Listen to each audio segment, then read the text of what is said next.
what I'd like to try and do this year is, at events like this, we hear a lot of strategies, a lot of theory, a lot of tips, a lot of ideas. But I wanted to try and show to you what it's like actually implementing and doing them from people who are in roles similar to yourselves.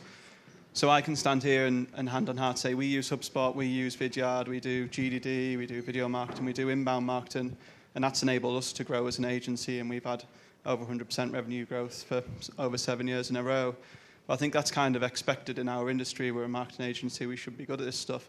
So I've picked 3 clients of ours, people who do these things and have done these things from different industries, from different backgrounds, and from different stages of their growth, to share their experiences, not all the good things, but also the challenges, the hesitations, what went wrong, what you guys can learn from doing that as well. So the first of those I'd like to invite to the stage in a moment is Jude. Jude is the marketing director from Newcastle University. Come on stage in a sec, Jude. The couple of things that struck me when I met Jude just over a year ago is her enthusiasm and kind of love of everything digital. The second was the sort of scale of the challenge she had at hand. Bringing HubSpot and inbound marketing into a very large and complex organisation is a big undertaking. So those are the things that struck me and the reasons why I thought it'd be good to have a chat with you today. Can I just try this first? Yeah, do that. It works. It does work. Cool. Would you like to take a seat? Yeah, sure. Awesome. So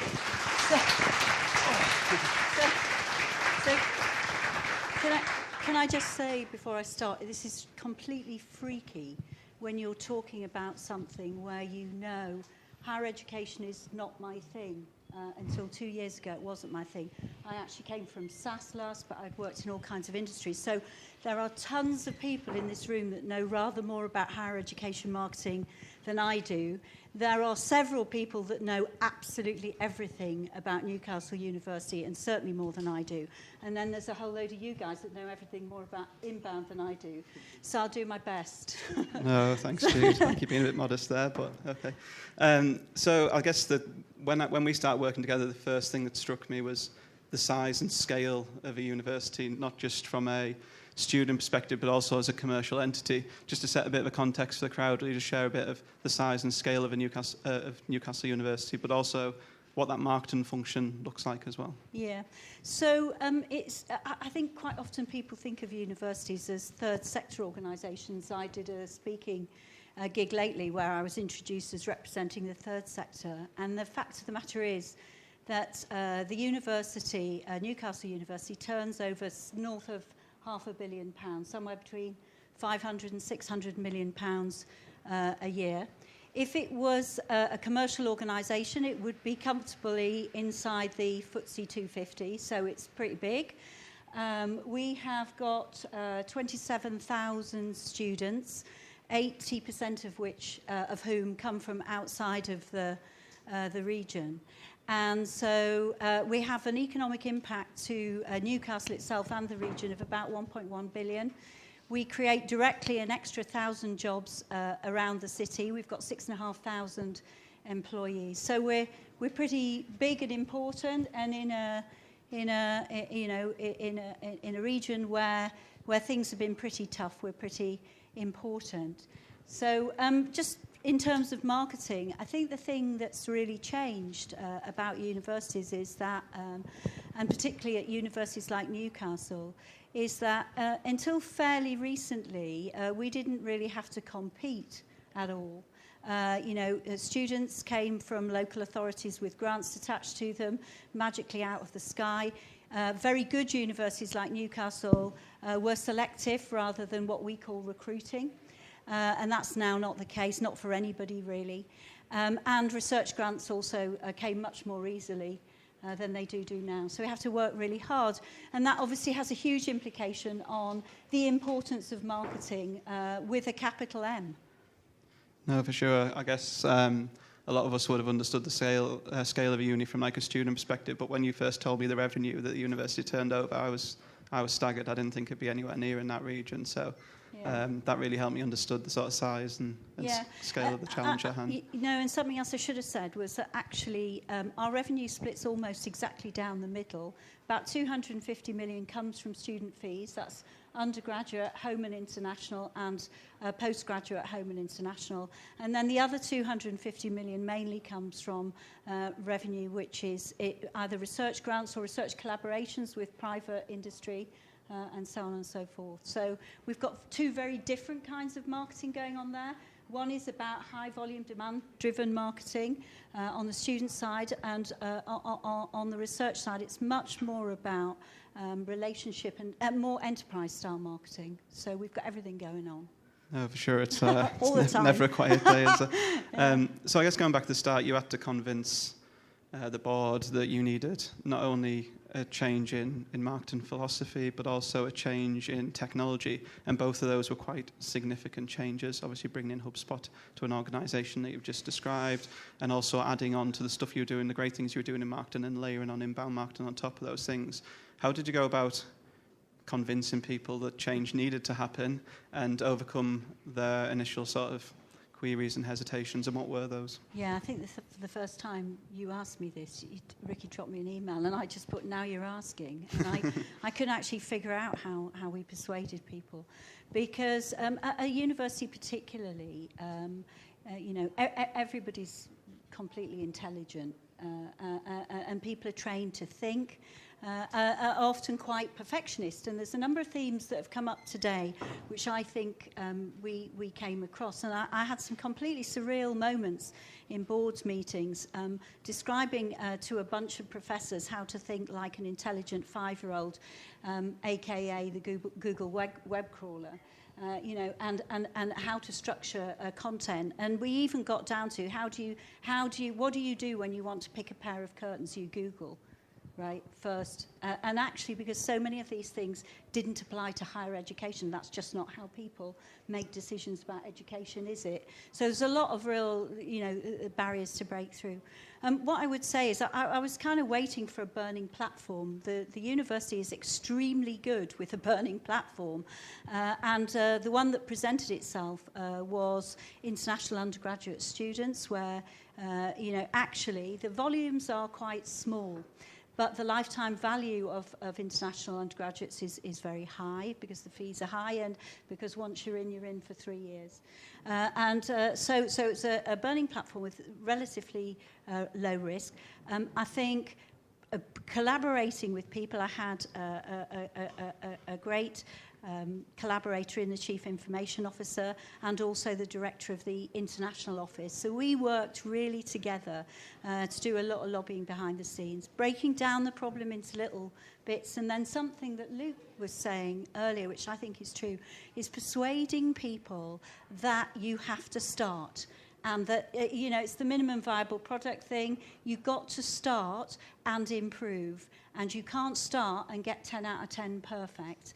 I think that was the most important thing for us. Yeah, for sure. And I think it was the answer to one of Kirsty's questions earlier about if you've got any sort of change management happening, it's picking an area of opportunity, perhaps a smaller area of opportunity, and getting started with it rather than trying to make huge wholesale change all at once. Yeah, no, absolutely. And the other thing I found was that putting, and Kirsty was talking about this earlier, is talking to people in a language that they understand, avoiding acronyms, none of which I personally understand. My team will know that.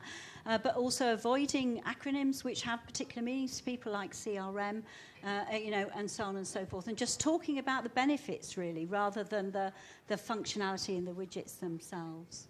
No, for sure. So I guess you touched on this earlier, but one of the kind of challenges from an outsider looking in is the wide range of comms channels you've got to control. So you've got to talk to students, you've got to talk to postgrads, you've got to talk to all of these B2B parts of the organisation as well. How do you go about starting with that, and how do you go about setting priorities and who to talk to and when to talk to? What's that communications challenge in a university look like? Well, it's massive, and we broke just at the very, very beginning. Even for me to think about it, we broke our audiences, if you like, into 4 what I call communications buckets that have similar communications needs. So, the first, obviously, is the internal is the staff. And there's 6,500 of them. They get out a lot all over the world to conferences. They're specialists in various things, and so we have a particular communication strategy for them. Then we have students and their influencers. That's typically now increasingly parents, teachers. Internationally, there's a channel set up, which is international agents. Then we have what we describe as the Newcastle community, and that would be like our first-line connections on LinkedIn, nearly. So it's people that do business with us. So they could be current students, they could be alumni or past students, they could be large corporations like Siemens that do business with us every day, or the city council. They're people that know us well. And then the last group of people is opinion leaders and influencers. So you can get everything, you know, from government ministers, journalists, all of that kind of thing. So that's that's where we start. No, I think that's a great piece of advice, is bucketed it down into manageable chunks based on their communication needs. Yeah, there's a theme here. Yeah, I have to simplify everything. Yeah, no, and we all should. I guess if you start any problem with how we're going to talk to these thousands of stakeholders that have very different messaging and needs, the easiest way to start is to bucket it down into what makes them different. A bit like persona marketing, but for communications. Makes a lot of sense. No, absolutely. And obviously there's been a ton of work by you and obviously the Newcastle team, many of which are here to make all this come to life and reality. What's been the benefit of going through this process over the last 18 months or so, and I guess has it been worth the effort? Oh yeah. What I would say is that the thing which really attracted me personally to the university, and honestly what gets me out of bed every morning, is that the Newcastle University is world class at many things and world leading. Really world leading at quite a few things, and so it's a bit of a marketer's dream, really. Is, you know, in so many jobs I've had to spend, I think I said to you, you know, I spent 15 months trying to find out whether there are any lemons in Sprite, and I can take it from me, there aren't any lemons in Sprite, but really having to look for the story. You don't have to look for the story at Newcastle University.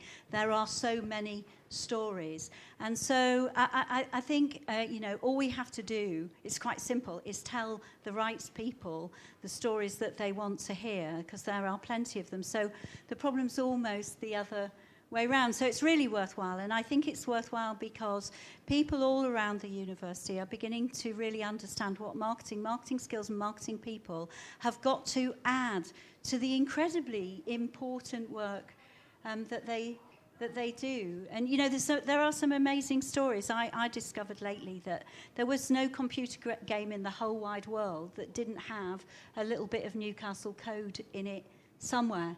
That the switches on the New York Stock Exchange are run on Newcastle University code. And so the things, you know, we say the things we do here make a difference out there, and they really do. And what we're doing in marketing is just making sure that everybody knows. No, for sure. Like you say, I guess we've all worked in those jobs where you've got to find the stories, or you've got to, you feel like the value prop is something you're making yourself, whereas you've got, like you say, no end to the limit of stories that you can tell. So it must be very rewarding for you and the wider team. Yeah. No, it's great. Well, thanks for that, Jude. It's been really good. Appreciate you taking the time to do that, for sure. Thank you.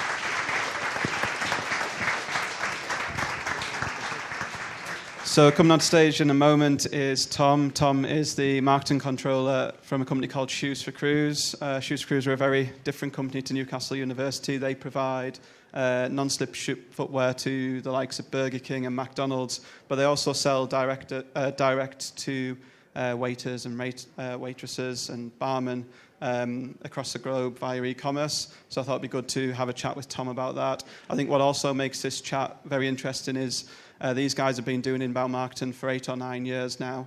Their retail division started when we started working together and talking at a couple of £100,000, and they've gone through this journey of using SEO and PPC, then becoming a content machine, and they've got probably one of the most successful blogs I've been involved in. So I thought it'd be a really good story to share how they've evolved and how their company's evolved over time. So I'd like to welcome Tom from Shoes for Crews to stage. Right, buddy. Thank you, Rikki.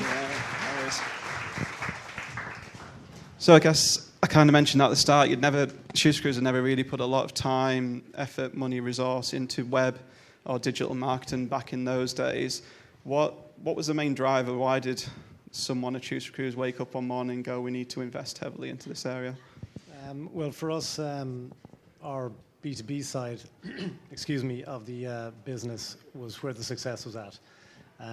We had a B2C website, we had a retail offering, and that was just tipping along. We didn't invest too much time, too much money in it. But we knew as a business that it was the channel that was giving us the highest margin. So it made a lot of sense because we had a lot of different price bands selling into different businesses. So it just made an awful lot of sense for us to push that channel more. And we just said to ourselves, right, we got to take a chance here and change the dynamic and try and push a lot more business through our B2B retail website. So the concerns that we had certainly were, one, jumping into using methodologies that we hadn't used before. As a marketer, you're familiar with them, but if you haven't used them, you tend to be a bit reticent.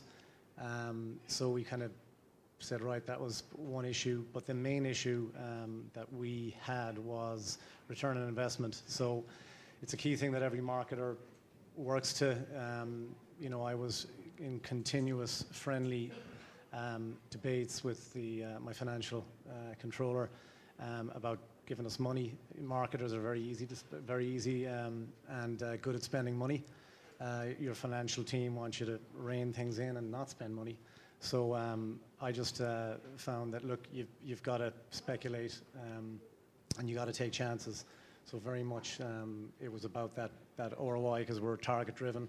We got monthly targets, we got quarterly targets to meet. So as a business, we had to be sure that what we were going to step into would give us the returns that we were looking for. No, sure. I guess until you do things like this, you don't realise where habits form. But Shoes for Crews were actually Digital 22's first ever client. That when Digital 22 was just me 8 or 9 years ago. And I guess those habits of talking about ROI every month have stuck with the agency. And it's something that we've always had ingrained is, are we giving you your money back? How much are you getting back on your dollar? And I guess that's come from you guys in terms of being such focused on we need the ROI. We've got limits we want to hit. We've got targets we want to hit every year. Yeah, it is. And we're our parent company is in the US. The European operation has been run out of Shannon in the Midwest of Ireland. So we had to answer to our paymasters ultimately in the US. So they were very ROI, driven. So therefore, it came across to us as well that we had to kind of push that way. But I guess one of the reasons and the comfort factor that we were given was because, ultimately talking to you guys, as you said, we were one of your first companies. You were hungry to prove yourselves.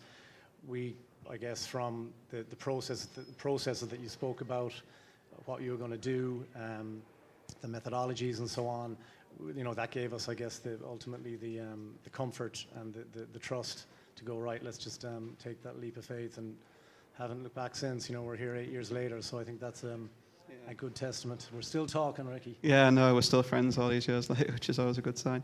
I guess someone took that leap of faith in us, and obviously, thankfully, they did, otherwise we wouldn't all be sat here today. But at what point did you know that the things I was talking about on slides and I was showing these methodologies and ways of working, at what point did we know we made the right decision doing this? When did the penny drop, or when did it become like, yeah, this was the right way to go? It was pretty much straight away, because for us, again, it was the results that we saw. So within the first year, our return on investment was 10 to 1. It was huge. We were kind of taken aback ourselves. And it's very tangible as well. With a lot of the marketing that you do, a lot of it now is in real time. So you see whatever you put in, you get back out. We were happy. Financial controller, static, and suddenly there's more money being let out. So that return on investment was key. Another one was within 12 months. Just under 50%, about 46% of the website traffic that we were getting was driven by inbound. So that was, again, the proof is in the pudding there. In 2000, so we've been working with Digital 22 since about 2012. About 2016, we started doing content. And a year later, or actually it was about 2 years later, by 2018, that content had driven, the actual blog content itself had driven over 1 million views. So it's these type of, I guess, milestones as such that kind of hammered home, why they were doing, why things were going well, and why we were happy. Yeah, I think that was quite a big moment for us, because up until 2016 we'd used predominantly SEO and PPC as a tactics to grow, which I guess a more medium term, the kind of, especially with PPC, short term, you can put your money in, get your money back out. And it was in 2016 when you guys, we said, let's start blogging. I can't imagine what was going through your head when we said, let's start blogging and doing content marketing. But kind of holding your nerve with that. And like you say, there's more than 2 million a year readers on that blog now. I guess that was a big moment for us, that we could see, that we could start investing in medium, long-term strategies together, not just put £1 in AdWords, get £4 back out of AdWords, whatever it is. Start investing in the long-term stuff. I think that was a big moment. It was. I guess the investment on our part was easier the more successful we became. And as I said, our results were tangible. Our website revenue was growing 2018. I think 2012 we started off on our retail side. It was about 400 grand a year. By 2018 we hit the 1 million mark.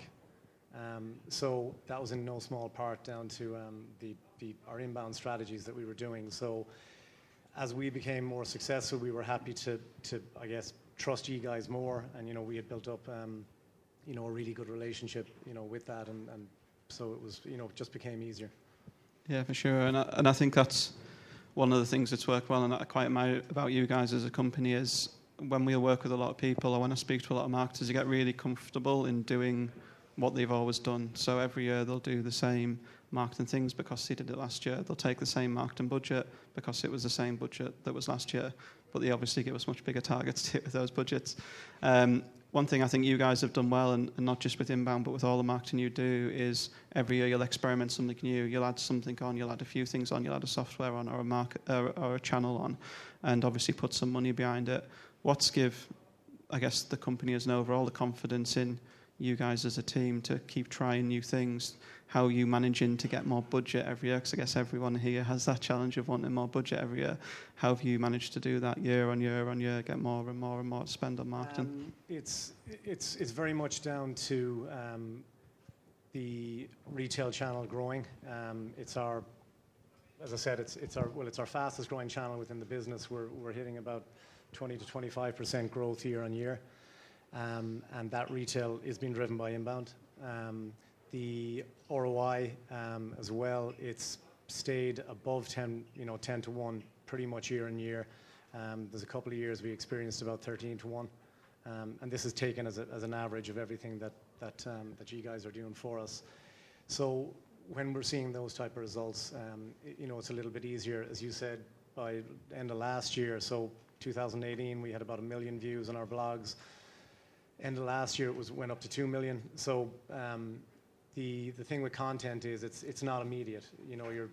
When we started in 2016, and this was, I guess, another kind of a milestone for us. When we started with both content and email, you were telling us, look, it's not as immediate as, say, PPC and SEO is. You gotta, it could take anywhere between 6-9 months before you even see anyone clicking on a blog. But then once it does happen, the floodgates start opening, because you're constantly writing blogs over every single month. So it's a cumulative effect, and that's what was happening with us. And interestingly, one of the blogs that you guys wrote back in 2016, it was about waitresses.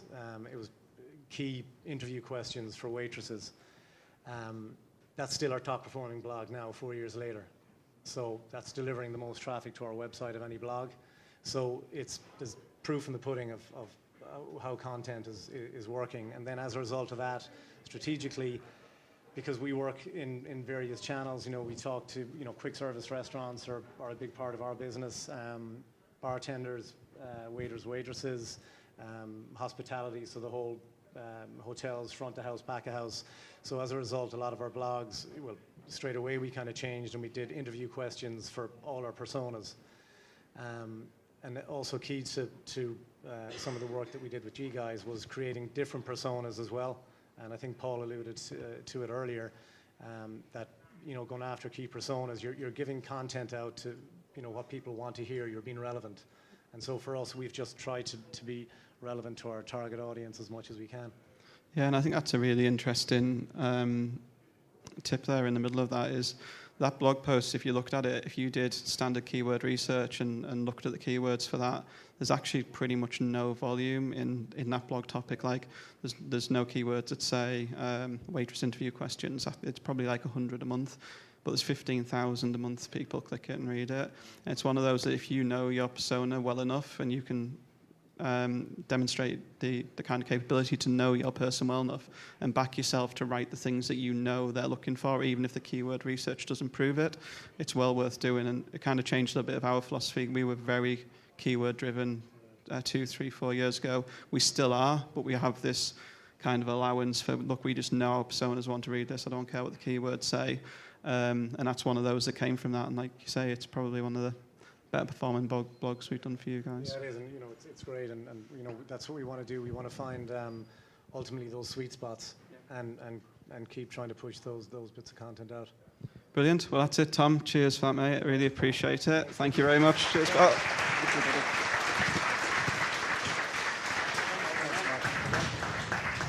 Cheers, Tom. So the last person I'd like to invite up in a moment is Claire. Claire's a marketing manager from a company called WiFi Spark. Woo, yeah. So very much a B2B company. WiFi Spark provide enterprise-grade Wi-Fi solutions to like of NHS, Newcastle Airport, and Arriva. Wi-Fi Spark themselves have grown very quickly over the years through a lot of traditional marketing, PR, and events.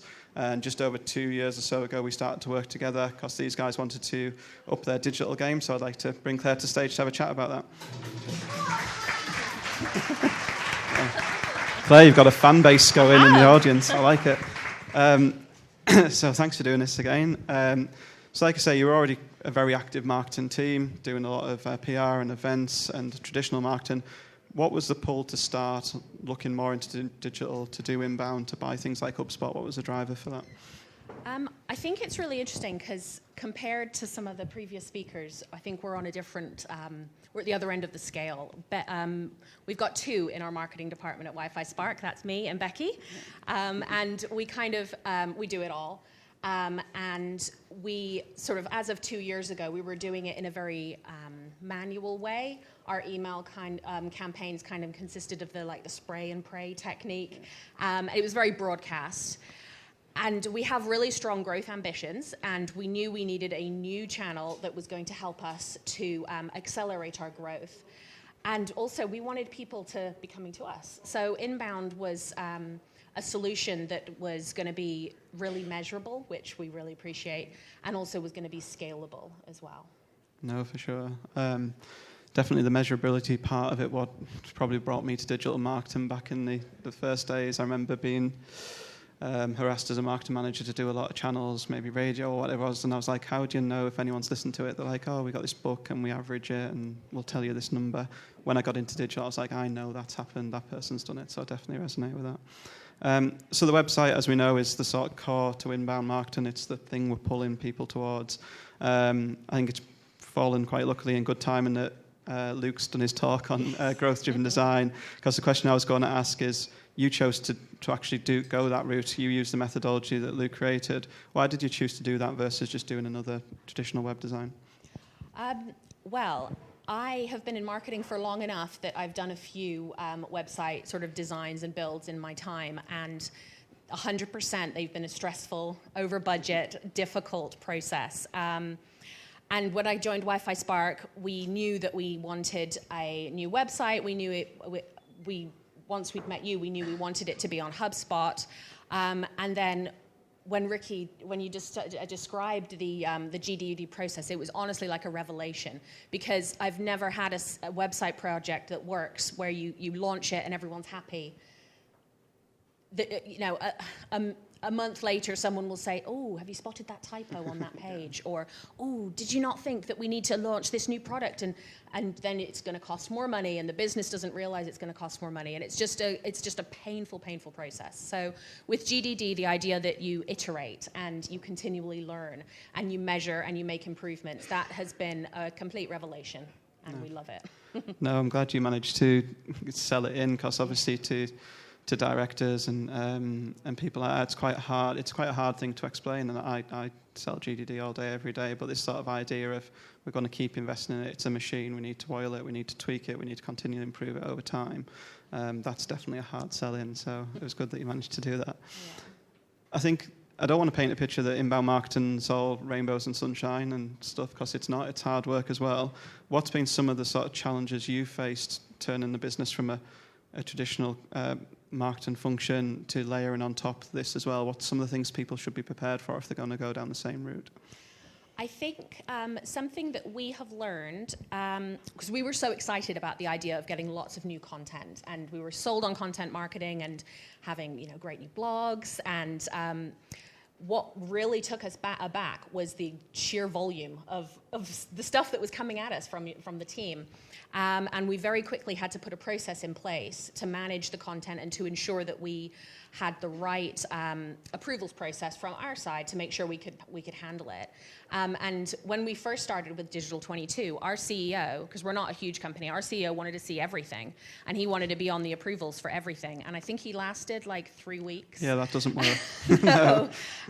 But it quite quickly, we were able to give him he was able to trust that the content was ace, and that me and Becky sort of had it under control, and that we would make sure that the process of approving the content was thorough and fit the brand. So, but I think just being aware that there's going to be a huge influx of this great stuff that you're going to have to manage is one of the top tips I'd give. No, I think that is an amazing tip, because probably the number one challenge we have as an agency working with clients is approval process for content. Everyone wants their say on it. Content's extremely subjective, no matter who's looking at it. So I think managing to identify that early on, change your process, get that work in for the betterment of us both, because that needs to go out for you to get results. There's a lot of companies where we do this and things get held up between 5, 6, 7 people wanting to see it, ultimately a CEO. And then they're chasing you for results, and you're like, it's still sat in draft in Google Docs. Like, you get no results off that until it's live. So I think that's a good tip. Be prepared for that. Have it in your head how you want it to work, and change the process if it doesn't, so you can get stuff out the door. The other bit is, obviously, you've said you guys are a two-man team. You manage traditional marketing, inbound GDD. You're doing video. You do your website. Like, there's a lot going on. How have you managed to bring all that together, and what's been some of the benefits of doing these things simultaneously? I think, Bex and I, we like our plans and our lists. So we make sure that we've got our calendar worked out. We have different focus periods at different times of the year for different products and sectors that we need to target. And then we make sure that everything aligns so that all of the different channels are supporting each other. So digital... probably people around the room would probably agree that there's not going to be one channel that's going to make or break your success. It all is cumulative, and that's certainly been the case for us. We've sort of layered on the different channels, and we just make sure that the sort of the content and the approach that we take in each month is consistent across the channels for the best impact. I'm sure you can tell when you've got this right when we're creating stuff and you're using them across the business, not just for what the intended purpose was. I don't know if you can share a couple of examples of how you've used things like content and stuff in the wider business. Something that the Digital 22 team did for us actually was some really good animated videos. The Wi-Fi that we create, the Wi-Fi that we sell, it can be a little technical, and it can be, depending on the sector that we're selling to, the product is there's changes and there's different iterations of it. So the team at Digital 22 created these great little explainer videos, animated ones, and we've used that across the business. So the sales team used them in their sales presentations. Everybody in the business has their email signature and has the video on their email signature. So it's visible and being used a lot. And also, when we go to trade shows and exhibitions, we have a big screen and we're using the videos there as well. So we're trying to make sure that all the content that is being created, we're using in as many different places as we can. No, for sure. We can always tell we're onto a winner when sales teams start using it. Yeah. So when they're including it within their conversations with their clients, when they're sharing things on LinkedIn, we know we've got company buy-in, not just marketing buy-in, which is really important. And I guess to wrap this up, so we've talked a lot with everyone around how this has impacted their business. How about you personally? What have been some of the things you've learned or things you do new now than kind of a couple of years ago? I think personally, as I've said several times, there's a team of two, and it can feel a little bit like we've got an awful lot to do. And one of the best things about working with an agency like yourselves is that we feel like we've got this army of experts behind us. So actually, we're not just a team of two, because we've got the whole Digital 22 team of experts that are supporting us and working even when, late at night, we know that, even when we're not able to be working on a certain part of the project, they're keeping it going. So I'd say sort of that feeling of support has been really beneficial. And there is one story I wanted to tell, actually, that one of the sectors that we work in is sort of public sector and healthcare, and there's a procurement site called G-Cloud. And and that's where sort of public sector organizations go to buy their IT services. And we are on G-Cloud. So there was a webinar talking about best practice for marketing to the public sector. And I thought, okay, I'll go along to that. I need to know what best practice is. And so they're going through and they're saying, like, this is a good example, and this is what people, and don't do this. And then at the end, they're like, and we just wanted to pull together one final really good example. And they flash it up on screen, and I went, and then I'm screen grabbing because they used our blog as an example of best practice. And I was like, wow, well, if this company is choosing us as an example of best practice, and I'm on here to try and learn, I think we've got a pretty good team in place. So no, for sure. I didn't know where that story was going there. You had me worried when you got that. I've got a story to share. You never know where that's going. So that's brilliant. So yeah, thank you for that, Claire. Thanks for your time in doing that. I hope everyone got some insight into how other people in similar roles are looking at inbound, are looking at these technologies and things. And these three people will all be around after the event. If you want to chat to them, ask any specific questions, feel free. I'm sure they won't mind having a chat with you. Thank you, Claire. Cheers. Cheers, Scott. Thank you.